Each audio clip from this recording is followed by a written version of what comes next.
Quando os caminhos neurais forem decodificados, poderemos finalmente compreender as origens exatas das doenças mentais, o que talvez leve à cura desse sofrimento tão antigo. Essa decodificação também tornará possível criar uma cópia do cérebro, o que levanta questões filosóficas e éticas. Quem somos nós? Se nossa consciência pode ser transferida para um computador, podemos brincar até com o conceito de imortalidade.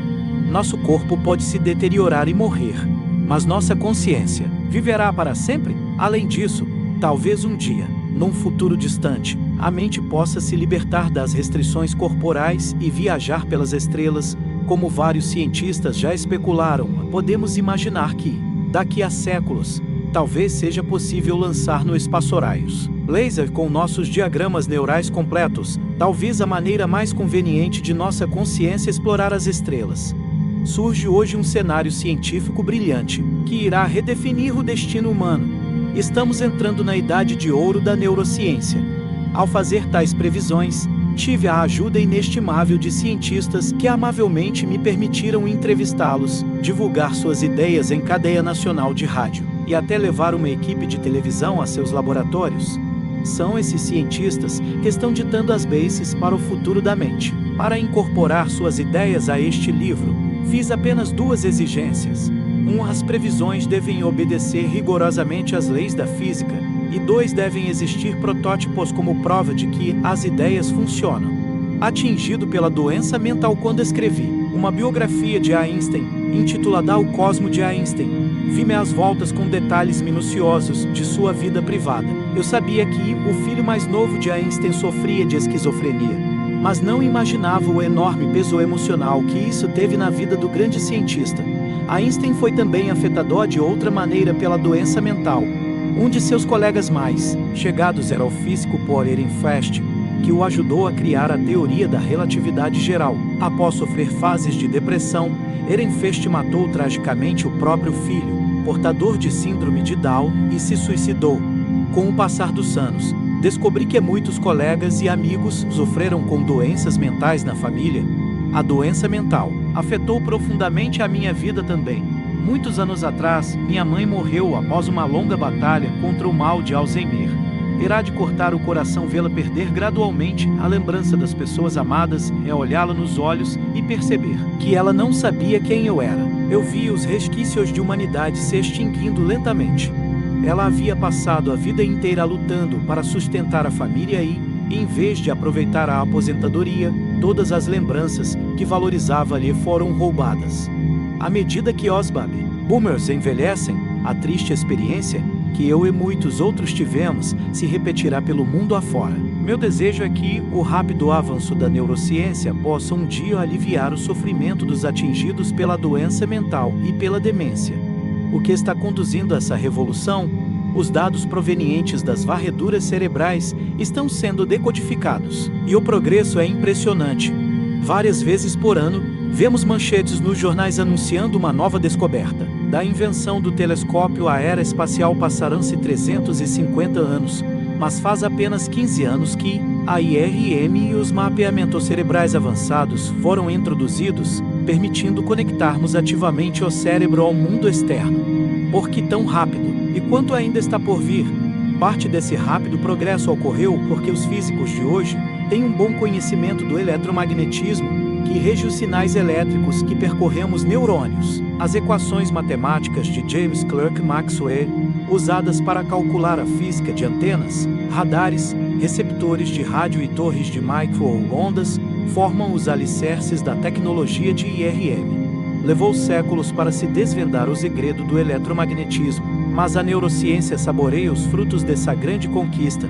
No livro faço um levantamento da história do cérebro e mostro como uma infinidade de novos instrumentos saiu dos laboratórios de física e nos deu imagens coloridas dos mecanismos do pensamento, dado que a consciência tem um papel central em qualquer discussão sobre a mente. Dou também a perspectiva de um físico, oferecendo uma definição de consciência que inclui o reino animal. Na verdade, trago uma classificação de consciências, mostrando que é possível atribuir números a vários tipos delas. Mas para dar uma resposta completa à pergunta de como essa tecnologia vai avançar, é preciso retomar a lei de Moore, que afirma que a capacidade do computador duplica a cada 2 anos. As pessoas se surpreendem diante do simples fato de que um telefone celular tem hoje mais capacidade de computação do que a NASA inteira, quando pôs 2 homens na Lua em 1969. Hoje os computadores têm capacidade suficiente para registrar os sinais elétricos emitidos pelo cérebro e para decodificá-los parcialmente numa linguagem digital conhecida. Isso torna possível uma interface direta do cérebro com o computador para controlar qualquer objeto próximo. Esse campo, que cresce rapidamente, é chamado ICM, Interface Cérebro-Máquina, e a tecnologia-chave é o computador. No livro segundo exploro essa nova tecnologia que possibilita o registro de memórias, leitura da mente, gravação de sonhos, vídeo e telecinesia. No livro I, investigo formas alternativas de consciência, desde sonhos, drogas e doença mental a robôs e alienígenas do espaço sideral. Também falo sobre o potencial de controle e manejo do cérebro para lidar com doenças como depressão, mal de Parkinson, de Alzheimer e muitas outras. Discuto ainda o projeto Brain, anunciado pelo presidente Obama, e o projeto do cérebro humano, da União Europeia, que deverão destinar bilhões de dólares para decodificar os caminhos cerebrais, até o nível neural. Esses 2 programas certamente abrirão áreas de pesquisa inteiramente novas, trazendo novas maneiras de tratar a doença mental e revelando os segredos mais íntimos da consciência. Uma vez dada a definição de consciência, podemos usá-la para explorar também a consciência não humana, isto é, a consciência de robôs. Como serão os robôs avançados? Terão emoções? Poderão ser uma ameaça? E podemos explorar também a consciência de alienígenas, que podem ter metas totalmente diferentes das nossas. No apêndice, vou discutir a ideia talvez mais estranha de toda a ciência, o conceito da física quântica, de que a consciência pode ser a base fundamental da realidade. Não faltam propostas para esse campo em expansão. Somente o tempo dirá quais delas são meras ilusões criadas pela imaginação fértil dos autores de ficção científica, e quais representam caminhos sólidos para a pesquisa científica. O progresso da neurociência tem sido astronômico e, em vários aspectos, a chave é a física moderna, que usa o poder total das forças eletromagnéticas e nucleares para investigar os grandes segredos ocultos em nossa mente. É preciso enfatizar que não sou neurocientista, sou um físico teórico, com um interesse incansável pela mente. Espero que a posição vantajosa de um físico possa ajudar a enriquecer ainda mais nosso conhecimento e dar outra compreensão do objeto mais familiar e estranho do universo. Nossa mente, mas em vista do ritmo alucinante em que estão sendo desenvolvidas novas perspectivas, é importante ter uma noção sólida da composição do cérebro. Portanto, vamos falar primeiro das origens da neurociência moderna, que alguns historiadores acreditam ter começado quando uma enorme haste de ferro atravessou o cérebro de um certo Phineas Gage. Esse acontecimento seminal gerou uma reação em cadeia que possibilitou a investigação científica do cérebro. Apesar de ter sido uma experiência infeliz para Gage, abriu o caminho para a ciência moderna. Livro E a Mente e a Consciência, desvendando a mente. Em 1848, Phineas Gage estava trabalhando como contramestre numa ferrovia em Vermont, quando a dinamite explodiu acidentalmente, lançando uma haste de ferro de 1,10 m que atravessou a parte frontal do cérebro dele, saiu pelo alto do crânio e foi aterrissar 25 metros adiante. Os trabalhadores, horrorizados ao ver explodir uma parte do cérebro do contramestre, chamaram um médico imediatamente. Para grande espanto dos trabalhadores e dos médicos também, Gage não morreu. Ficou semiconsciente durante semanas, mas sua recuperação, aparentemente, foi total. Uma rara foto de Gage surgiu em 2009, mostrando um homem bonito de ar confiante, com um ferimento na cabeça e no olho esquerdo, segurando a haste de ferro. Seus companheiros de trabalho, porém, notaram uma mudança brutal em sua personalidade depois do acidente. Normalmente alegre, prestativo, Gage ficou agressivo, hostil e egoísta. As moças eram avisadas para manter distância do contramestre. O Dr. Don Harlow, médico que tratou dele, observou que Gage estava cheio de caprichos, hesitante, planejando muitas operações que eram logo abandonadas em troca de outras que pareciam mais viáveis. Uma criança em termos de capacidade intelectual e ações, mas com as paixões animalescas de um homem forte. O Dr. Harlow notou que ele estava radicalmente mudado e os companheiros de trabalho diziam que ele não era mais o mesmo Gage. Depois da morte de Gage em 1860, o Dr. Harlow preservou seu crânio e a Aztec o tinha danificado. Radiografias detalhadas do crânio confirmaram que o ferro havia causado uma grande destruição na área do cérebro atrás da testa, conhecida como lobo frontal, tanto no hemisfério esquerdo quanto no direito, e esse incrível acidente veio mudar não só a vida de Phineas Gage, mas também alterar o curso da ciência. Anteriormente, o pensamento dominante dizia que o cérebro e a alma eram duas entidades separadas, uma filosofia chamada dualismo, mas ficou cada vez mais claro que o dano no lobo frontal havia causado mudanças abruptas na personalidade de Gage. Isso, por sua vez, criou uma mudança de paradigma no pensamento científico. Talvez áreas específicas do cérebro pudessem estar relacionadas a certos comportamentos. O cérebro de Broca. Em 1861, apenas um ano após a morte de Gage, essa ideia foi consolidada pelo trabalho de Pierre Paul Broca, um físico de Paris que documentou um paciente que parecia normal, exceto por um grave déficit de fala. O paciente compreendia perfeitamente a fala, mas só conseguia emitir um som, tan. Quando essa? O paciente morreu. A autópsia mostrou que ele tinha uma lesão no lobo temporal esquerdo, uma região perto da orelha esquerda. Mais tarde, o Dr. Broca confirmou 12 casos semelhantes de pacientes com lesão nessa área específica do cérebro. Hoje, disse que os pacientes com lesão no lobo temporal, geralmente do lado esquerdo, sofrem de afasia de Broca. Em geral, os pacientes com esse distúrbio podem entender a fala, mas não conseguem falar nada, ou pulam muitas palavras quando falam. Pouco depois, em 1874, o físico alemão Carl Wernicke descreveu pacientes que tinham o problema oposto. Eles sabiam pronunciar perfeitamente as palavras, mas não entendiam o significado, fossem faladas ou escritas. Muitas vezes, falavam fluentemente, com gramática e sintaxe corretas, mas as palavras não faziam sentido e as frases eram disparatadas. Infelizmente, quase nunca sabiam que estavam produzindo um discurso absurdo. Wernicke confirmou, depois da autópsia, que esses pacientes tinham sofrido lesões numa área ligeiramente diferente no lobo temporal esquerdo. Os trabalhos de Broca e Wernicke representaram um marco para os estudos da neurociência, estabelecendo uma conexão clara entre problemas comportamentais, como distúrbios da fala e linguagem, e lesões em regiões específicas do cérebro. Outra descoberta ocorreu em meio ao caos da guerra. Ao longo da história, houve muitos tabus religiosos proibindo a dissecação do corpo humano, o que restringe severamente o progresso da medicina.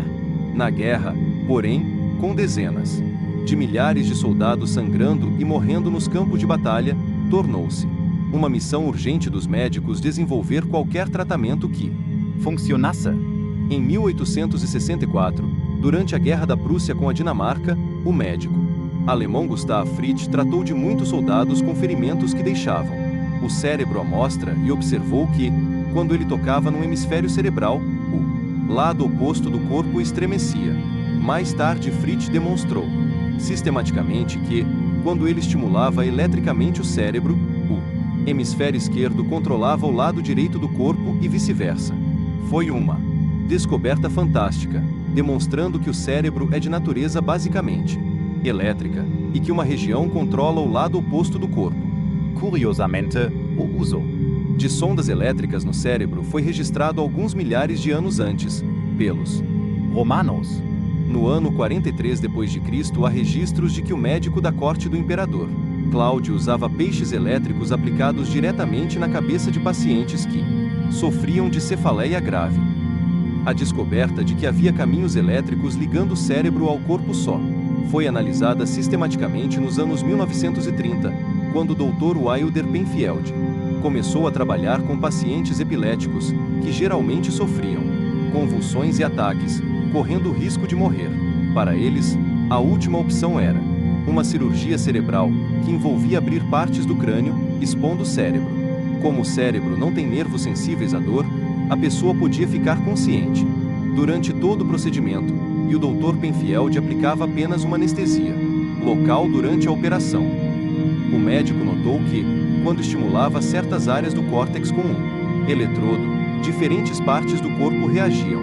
Ele percebeu que poderia traçar uma correspondência direta entre regiões específicas do córtex e partes do corpo humano, e o fez com tanta precisão que é usada até hoje, quase sem alterações.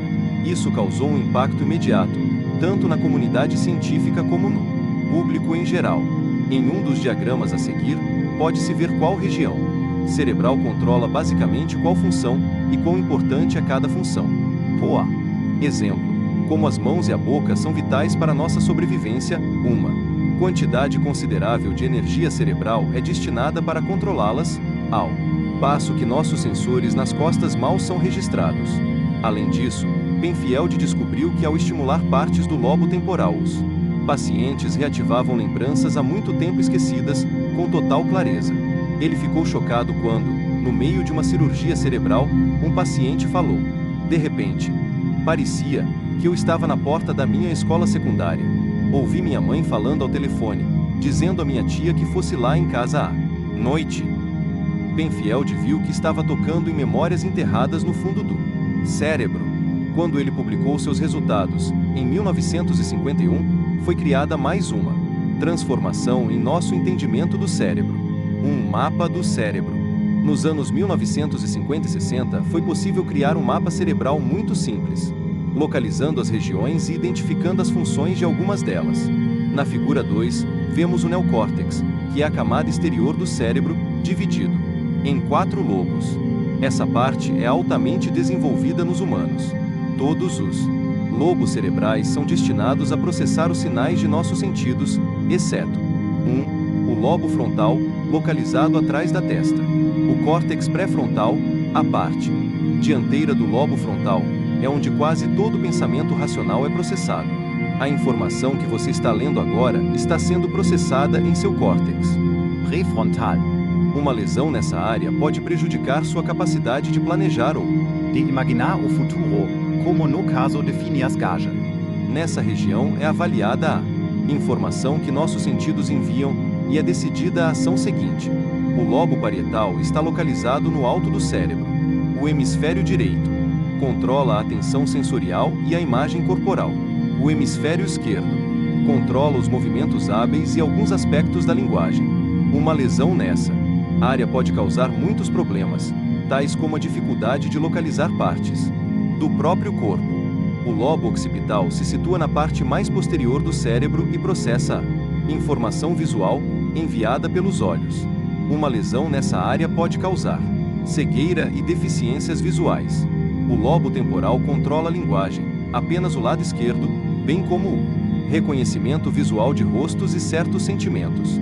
Uma lesão nesse lobo pode deixar a pessoa incapaz de falar ou de reconhecer rostos familiares.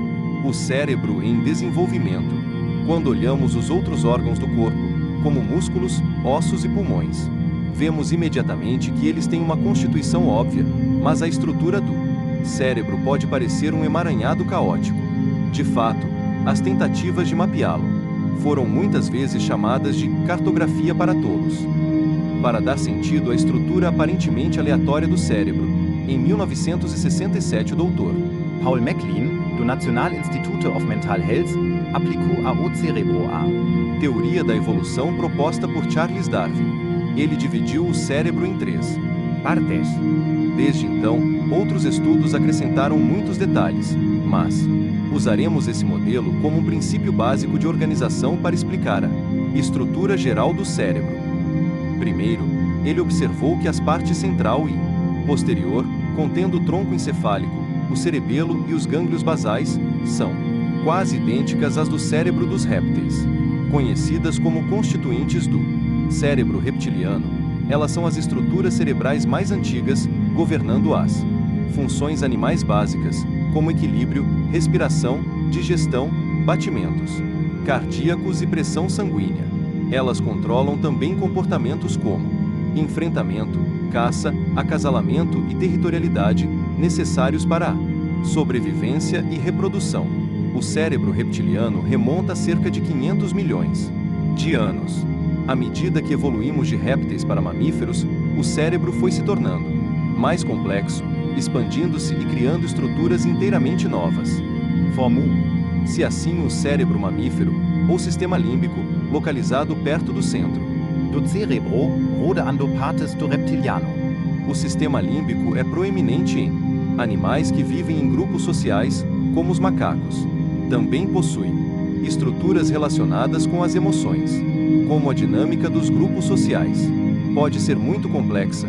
O sistema límbico é essencial para identificar possíveis inimigos, aliados e rivais.